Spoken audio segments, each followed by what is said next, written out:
বন্ধুরা, আপনারা যদি MS ধোনিকে সেরা খেলোয়াড় ও ক্যাপ্টেন মনে করে থাকেন তাহলে আজকের ভিডিওতে অবশ্যই একটি লাইক করে দিন। বন্ধুরা, লখনৌর বিপক্ষে ম্যাচ হারের পর MS ধোনি ভীষণভাবে রেগে গেলেন নিজের দলের বাজে পারফরমেন্সের কারণে।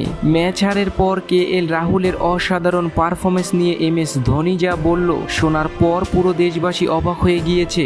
বন্ধুরা, MS ধোনি লখনৌর বিপক্ষে জেতা ম্যাচ হেরে গিয়ে কি বলেছে সে তো আপনাদের দেখাবো, তবে তার আগে আপনাদের কি মনে হয় MS ধোনিকে পরের IPL খেলা উচিত নাকি নয় নিচে কমেন্ট করে আমাদের জানাতে ভুলবেন না। বন্ধুরা, IPL 2024-এর প্রতিটি ম্যাচ রোমাঞ্চকর হয়ে উঠেছে, কিন্তু আজ অন্য কিছু হয়েছে। চেন্নাই প্রতিটি ম্যাচ জিতে আসছে ও MS ধোনি ফর্মে ফিরেছে। তারপরেও জিতে যাওয়া ম্যাচ লখনৌর ঘরের মাঠে হারতে হয়েছে। চেন্নাই দলের ব্যাটিং দেখে আজ মনে হচ্ছিল তারা ক্রিকেট খেলা ভুলে গিয়েছে। আজিঙ্কিয়ে রাহানে 24 বলে 36 রান করেছিল। ওপেনিং করতে এসে রাচিন রবীন্দ্র মহসিন খানের বলে 0 রানে আউট হয়ে যায়। ক্যাপ্টেন ঋতুরাজ গায়কোয়াড় 17 রানে প্যাভিলিয়নে ফিরে যায়। চেন্নাইয়ের ভয়ঙ্কর অলরাউন্ডার শিবম দুবে তিনিও 3 রানে আউট হয়ে যায়। এদিন রবীন্দ্র জাদেজা একাই কামাল করে দিয়েছিল। তার ইনিংসটা সত্যি দেখার মতো ছিল। তিনি 40 বলে 57 রানের অসাধারণ ইনিংস খেলে যায় দলের হয়ে। ইংল্যান্ডের তারকা ব্যাটসম্যান মঈন আলী তিনিও 20 বলে 30 রান করে আউট হয়ে যান। প্রাক্তন ক্যাপ্টেন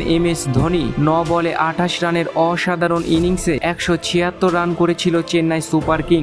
এই রান তারা করতে নেমে লখনৌ সুপার জায়ান্ট 110 রানে একটিও উইকেট হারায়নি তারা। এদিন KL রাহুল 53 বলে 3টি 6 ও 9টি 4 মেরে 82 রান করেছিল। তার সঙ্গে অপর প্রান্তে ব্যাট করা কুইন্টন ডিকক 43 বলে 44 রানের অসাধারণ ইনিংস খেলে যায়। নিকলেস পুরান 12 বলে 23 রান করে দুর্দান্তভাবে ম্যাচটি জয় করে নেয়। বন্ধুরা, KL রাহুলের অসাধারণ ইনিংসের কারণে লখনৌ সুপার জায়ান্ট ম্যাচটি জয় করে নেয়। KL রাহুলের অসাধারণ ইনিংসে ও ম্যাচ হারার পর MS ধোনি তাকে নিয়ে যা বলল শোনার পর আপনারা অবাক হয়ে যাবেন। বন্ধুরা, ম্যাচ হেরে রেগে গেলেন MS ধোনি। তারপর তিনি তার বায়ানে বলেছেন, লখনৌর মাঠে আমাদের এতটা প্রবলেম হবে আমি কখনো ভাবিনি। আমাদের দলের ব্যাটাররা আজ এমনভাবে পারফরমেন্স করেছে যেটি আমি মুখের ভাষায় বলতে পারবো না।